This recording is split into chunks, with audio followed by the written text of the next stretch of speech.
Hello, this is Ben Falk for KillerSites.com. I wanted to take a couple minutes and discuss basic PHP debugging. It's one of those essential topics that you really have to understand in order to build killer web applications. Today, I'm going to be talking about how you can go about displaying PHP errors, and then also about some common errors and how to resolve them.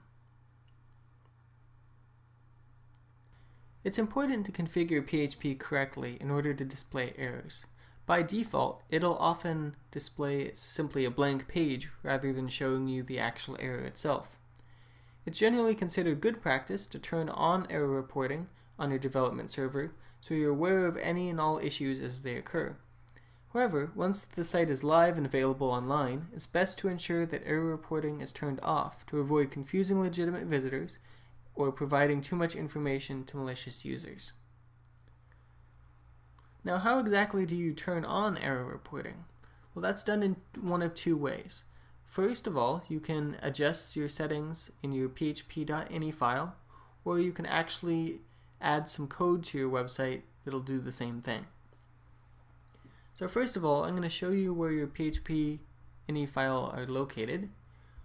First of all, if you're running Mac, you're probably using MAMP, which is the Macintosh, Apache, MySQL, and PHP, and it sort of bundles everything together. So I'm going to go ahead and open up my applications folder and open up MAMP.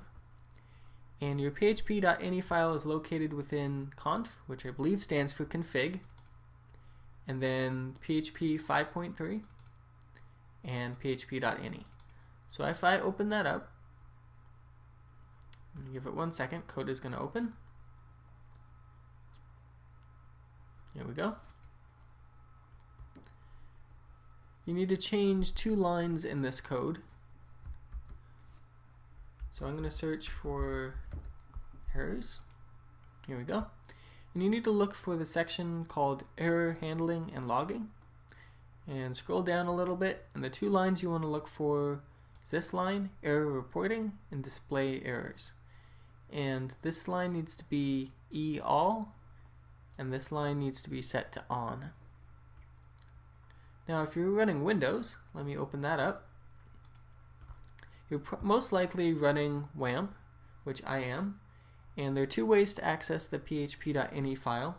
You can either click on the little icon once a WAMP is running and select PHP and then the php.ini, or you can also go to My Computer, locate the folder where you installed WAMP, and then within that folder it's located in bin, PHP, with PHP version, and down here you'll get php.ini. So let me open that up. Same exact thing, I'm going to search for errors. You might have to scroll down a little bit more. Here we go. I want to look for error handling and logging.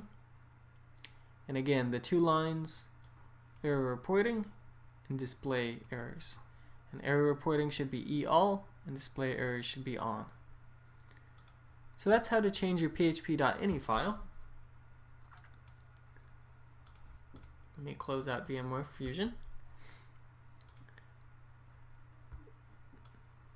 And I'm going to go ahead and create a new page.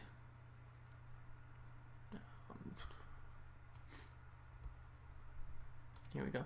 And then the other way to change this is to actually add a couple lines to your code, and they're actually quite useful, and I've set them up so that it's a keyboard shortcut for me.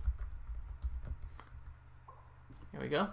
So the 2 lines you'd want to set would be ini_set, and you have display errors and 1 or on, and then you turn error reporting on by using the all. And I should note that this will depend partially on your server's setup. If you're running on your local machine, it's very easy to turn on or to change your php.ini settings. However, if you have a host, that may be slightly different. And it depends on your host. This may work or it may not, depending on your host settings. So if you have issues and you're working with PHP on a live web host, you may need to contact them directly and ask for assistance. There are 4 different kinds of PHP errors: syntax errors, warnings, notices, and fatal errors. Syntax errors are probably the most common type of error you'll encounter. They're generally caused by a typo of some sort, for example, a missing semicolon, quotation mark, or brace.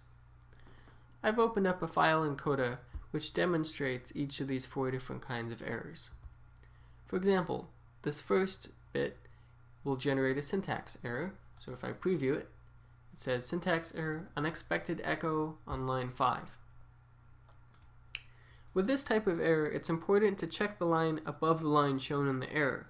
Usually, a typo in the line above is the source of the problem. So while this error showed that line 5 was the issue, if you look one line above, we're missing a semicolon. And if we preview that, it'll fix the issue.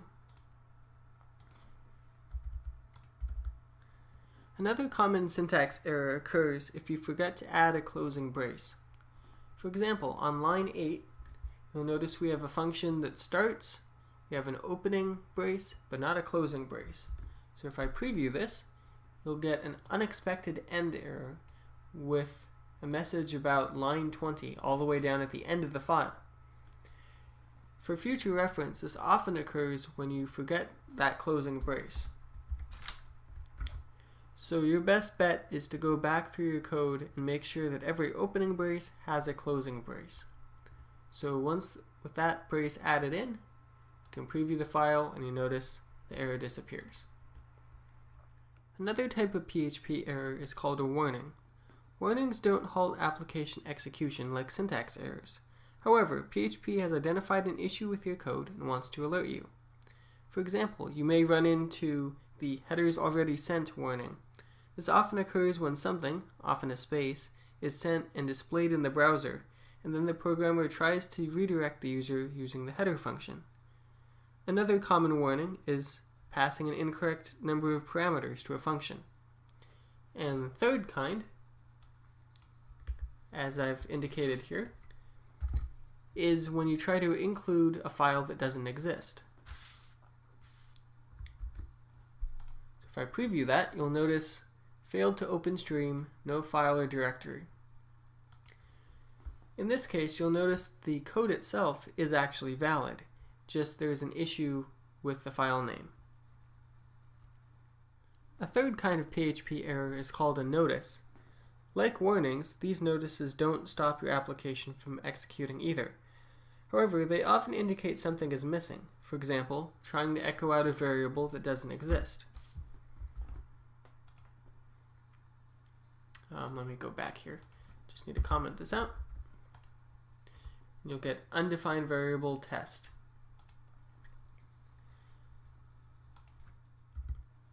Finally, the last kind of PHP error is called a fatal error. This error is saying that while your PHP code has the correct syntax, for some reason it couldn't follow through on your command. For example, in line 17, trying to call a function that doesn't actually exist. So you'll notice you get a call to undefined function test on line 17.